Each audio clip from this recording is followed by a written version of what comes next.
Let's see. Some chick from Channel 9 got shot with a rubber bullet in the leg. And Carl Stefanovic, the very, very stable, a very professional man, is going to interview her. Let's have a look. US correspondent Lauren Tomasi was caught up in the mayhem, shot with a rubber bullet.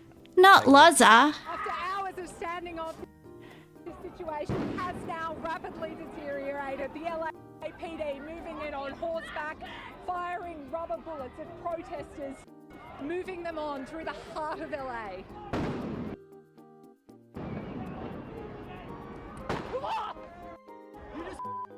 Yeah, he fully turned around and aimed for her too. Oh. We were reporting on the Today Show all morning the situation on the ground in downtown LA. My cameraman Jimmy and I had started by that detention center in downtown LA, and there was, you know, a few skirmishes here and there and a little bit of chaos moments as we went throughout the morning. But it was about 5 o'clock local time when there were suddenly just thousands of protesters on the streets of downtown LA, and we felt that presence of the LAPD and law enforcement. Do you reckon the protesters were at work, or do you think they were getting out of bed? Comment down below if you think... I don't know. I don't know where I'm going with this. I kind of do, but I also want to try and behave myself, so... Lauren, I mean, I think we were all so shocked and so deeply troubled by what happened to you yesterday. How are you feeling this morning? Probably bruised, you dumb mole. I'm good, thank you. I have a bit of a bloody big old bruise and it's a little bit sore, but I am all okay, thank you. Hey, can you talk us through just, you know, it was obviously, it's been a big couple of days, but it seemed to me that escalated. And police started pushing their way up the street. They'd begun firing tear gas canisters and those rubber bullets, and we moved onto the sidewalk and really tried to stay out of the way. Yeah, and I got hit. Jimmy scooped me up and we made our way out of there as quickly as possible. Yeah, bit of a shock.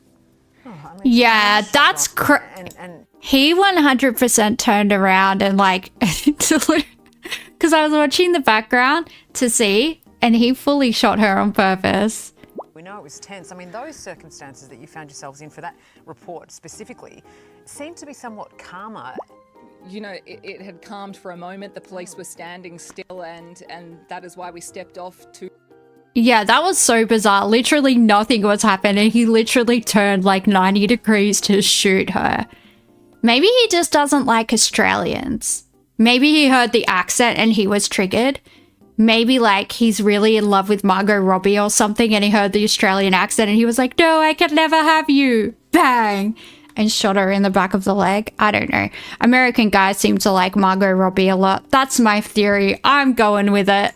Look, we were doing our best to report what was happening from the scene in the safest way we possibly could, and Jimmy and I were listening to everything the LAPD had been saying to us. But also, you're balancing a lot there, and you've also got protesters who are furious with you. I've seen you in every circumstance be calm and talk to these people. Oh, that's a really good point, Hyperbovian. I saw that guy had a Twitter account where he was doxing federal agents, right? Apparently the guy that did it is like a convicted like stalker. He was stalking somebody that's classed as a vulnerable person. So like possibly somebody that's, you know, subnormal IQ, developmental delays, things like that, or either that or a minor. Don't know which one's worse. They're probably both equally bad. But yeah, yeah, I wouldn't want to work. I wouldn't want to work for ICE. I wouldn't want to work for the police. I wouldn't want to be anywhere near any of this shit. You've also been fearlessly unbiased. So that's reporting both sides of it. And then out of the blue, you get lined up. Yeah. Is that how, I mean, you're loath to, I know you, you're loath to be part of this story. But in a way you are, and it's going to have reaction and ramifications across America. That's how bad the situation is in LA right now. Look, I feel embarrassed, quite frankly. I really don't want to be the story as part of this. We were just on the ground trying to do our job. I was there, you know, Jimmy and I. Wasn't Hassan actually on the ground, like actually there for once? Usually he's reporting, doing on the ground reporting from his bedroom. But apparently he was actually there. Who would have thunk it? He actually was motivated to leave his bedroom. We're doing our best to bring to Australia what is unfolding on the streets of LA. And None of us ever want to be the story you want to be reporting on the. If it was a real bullet, we'd be evicting Yanks. I don't think we would be, actually. I think America could literally do anything to us and we'd say, please, sir, can I have some more? Unfortunately, I don't foresee any time in the near future where we will be able to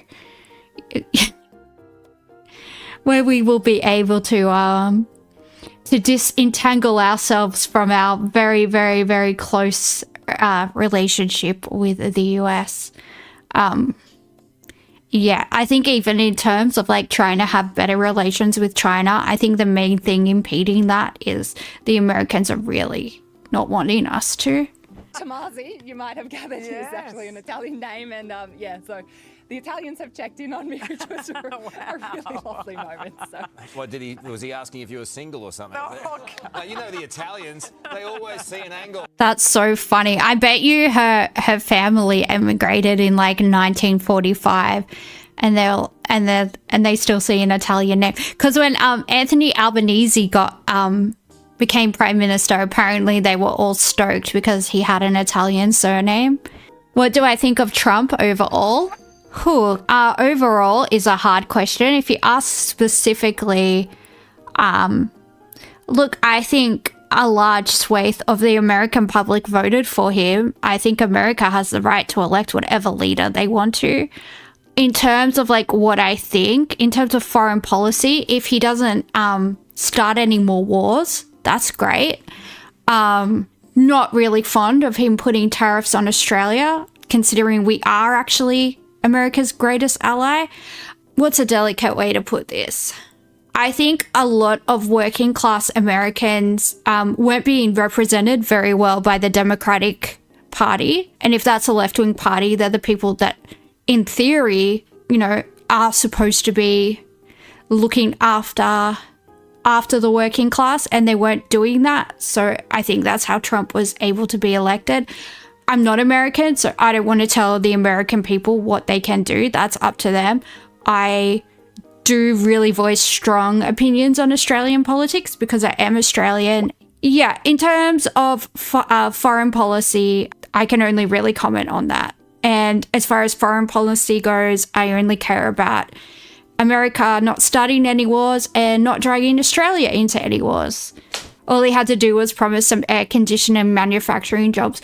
Well, the thing is, people are suffering. Like, the middle class in America has essentially disappeared. Do I agree with most things Trump says? I mean, I don't know. Probably not. I have very center-left views, so no, I probably...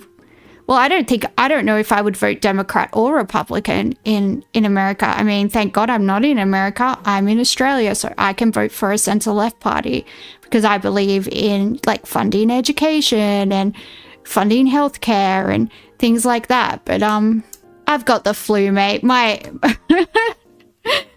I'm not in a good state to But yeah, I do empathize with the people that voted for Trump out of frustration. Let's just say that. Do I agree with a lot of things Trump says and does? I mean, not really.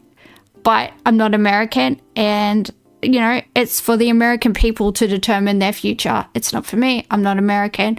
I can sit back and maybe laugh at some of the funny stuff that he does, but yeah, I'm not going to tell the American people what to do because it's not my place. But asking overall what I think about Trump, like, I try not to have opinions about people. Rather, I'd like to look at policy, because I think a lot of the time, if you really like somebody, a politician, or you really dislike a politician, it can really, create some biases in the way that you might defend something bad that a politician that you like did, right? So I like to kind of separate the policy from the person.